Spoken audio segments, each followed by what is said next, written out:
Okay, it's beer o'clock on Real Ale Craft Beer. Not quite beer o'clock, but mead o'clock. I'm joined by Steve. How you doing, Steve?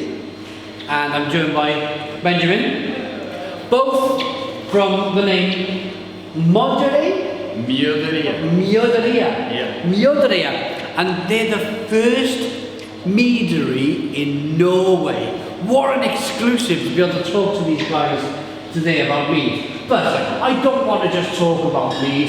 I want to drink some mead. Can we get a little bit of mead in some glasses and? Yeah, we can do that. Do you want to make like a sampling first and then we can talk about mead afterwards? I just want a glass of mead in my hand while we talk about your meadery. So Shane, if you come and chat to me about the meadery. Yeah. When did it start? Why did it start? And where are you going in the future? It started in my head around 2013. Yeah. Because I was starting making mead as a sort of a side project. I was brewing at home, but had lots of work and activities and running beer festivals and things. So making mead took a lot shorter than making beer. Yeah. So I figured, okay, today I don't have time to brew, but I might have time to. Thank you. I might have time to make a batch of mead. Okay. So after like lots of batches, I went absolutely bananas around 2014-15. Made like, I think I have made almost 70 different batches, or 70, 80. And I figured, hey, this is kind of nice. I'm getting kind of good at this, so maybe I should take it to the next level. Also, I was really disappointed with Norway not having even one single meadery. Yeah. Because it's part of our heritage, and I think it's a shame that we don't make it commercially as well. Yeah. Now, I recently reviewed what I called a cherry mead, but it was indeed blueberry mead, so my apologies there. I felt like when I was standing in front of the review, I didn't really know what I was talking about. It was all new to me. So for you as a professional mead producer, talk me through what I should be looking at, smelling and tasting with a good mead. And let's first of all show the bottle to the camera. Do you want to show it? Yeah, go on. So what do we have? This is our take on a traditional Viking mead. Okay. It's strong and it's sweet. Yeah. And if you made this in the Viking ages, you would probably be a king or an earl or something. Okay. Because this is expensive stuff, made with lots of honey. Yeah. It's 14%. 14%. Yeah. Wow. So it's quite strong, and we spiced it with Juniper berries and American kale. Yeah. What we call pops. Yeah. That the Lise Fjorden has already used in some of their beers. Yes. Yeah, I think it's a 3,000-year-old adjunct for beers and meats. American kale. I want to touch on the obvious later on, which is the whole history of mead. You have some fantasies in your mind of what mead would be, and it's Norwegian and Viking, full of the Viking thoughts in your mind. But I want to concentrate first of all, you explained it to me. Yeah. So I'm going to smell it first and tell me what I should be smelling. Yeah. Or I can't tell you what you should be smelling because that's only in your nose. By my yes, of course. But what I can try and explain to you is that I get. This is American Gale, by the way. Pops. In a frozen condition. Ah, okay. It looks like a bag of weed, but it's totally legal. I'm getting like almost like lemongrass. Would I be a million miles wrong? No, the pops is actually very like lime, citrusy. Yeah. I'm getting an abundance. I'm also getting, of course, the honey. Some forest. And maybe and this is just through my beer knowledge. After reviewing so many beers, you can sometimes smell the dryness of the beer. This smells like it could be a very dry, on the palate, a very dry. You'll be surprised, and yeah, it's not dry at all. It's very sweet, and but the smell can be aroma in mead can be quite deceptive. I mean, sometimes what you smell is what you get, but sometimes it's a complete different thing. And sometimes the aroma doesn't come through, and when you taste it, it's a bomb. Yeah. So, Bang, bang, let's taste.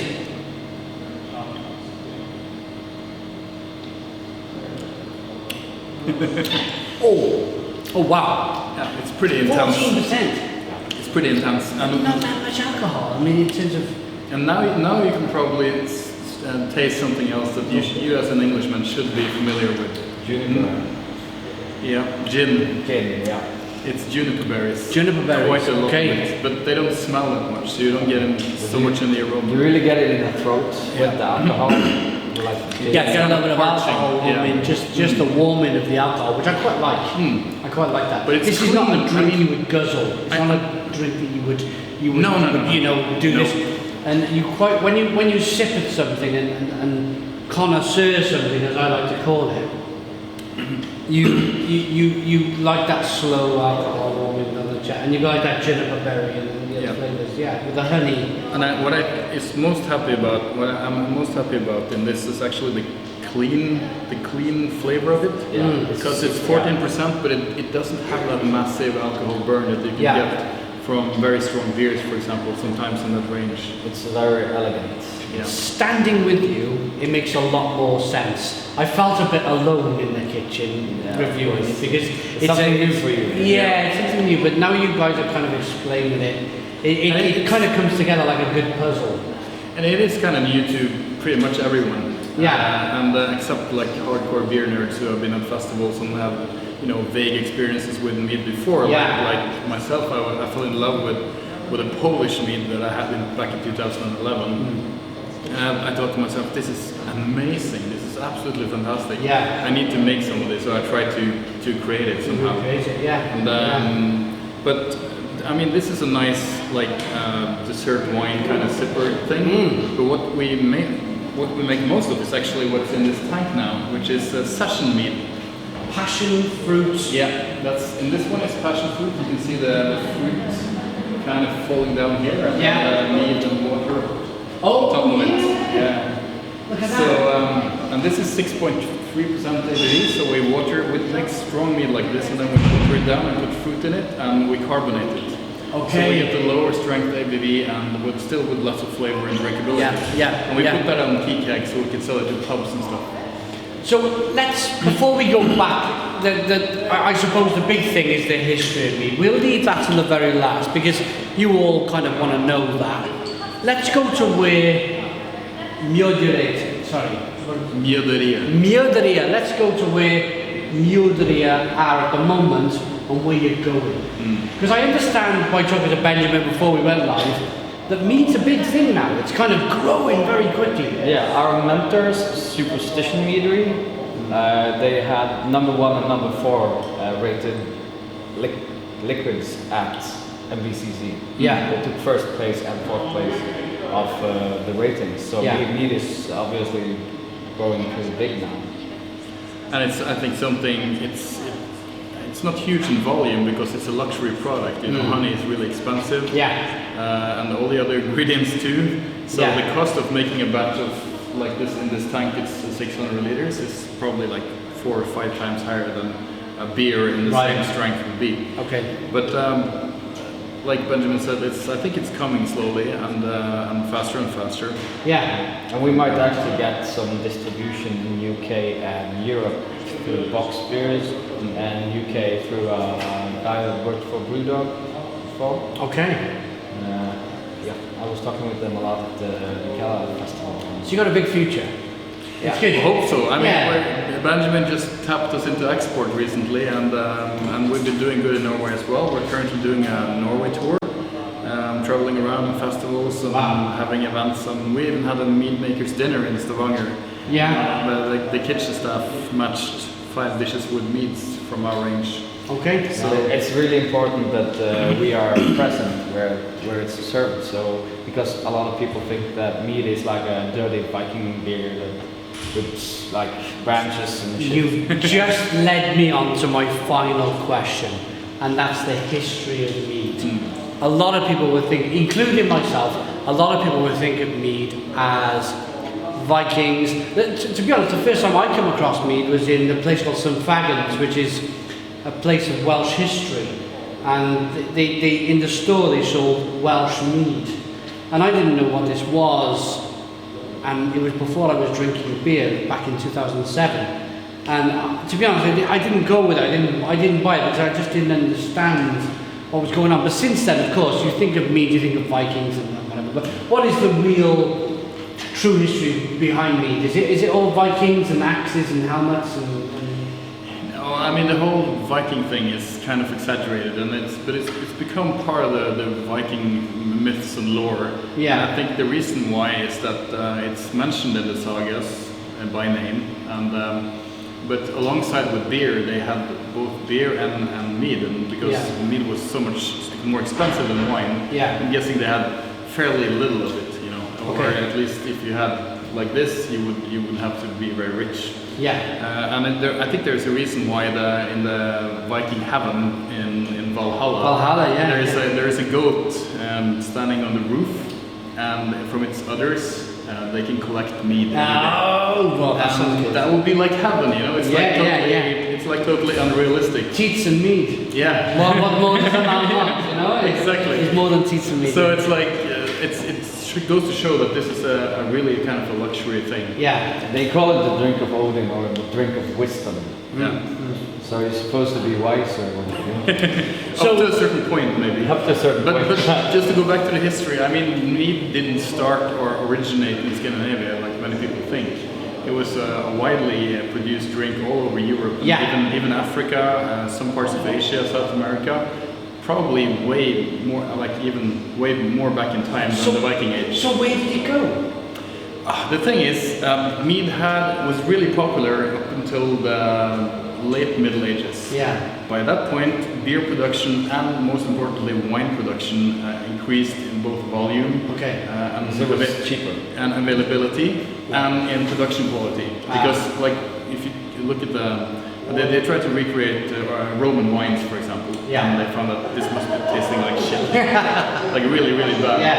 And but people kind of drank what they had, right? So if there was barley growing in hops in one place, they would drink that, and grapes they would have wine. Regionalized. Yeah, I get it. But mead was popular because it's fairly easy to brew or to make, you know, fairly decent mead. You don't need like super skills to pull it off. So it was a safe bet, you know. Usually, if you had a decent mead maker, his mead would be, you know, fantastic. Nice. Yeah. But if you had a decent winemaker, then it was generally in this standard. So you have to be like super good to pull off both beer and wine to a certain extent. And then so as prices and quality went up, prices went down on both wine and beer. Whereas, you know, honey was staying the same. It was always expensive, and especially before the 18th century, where you didn't really have organized beekeeping.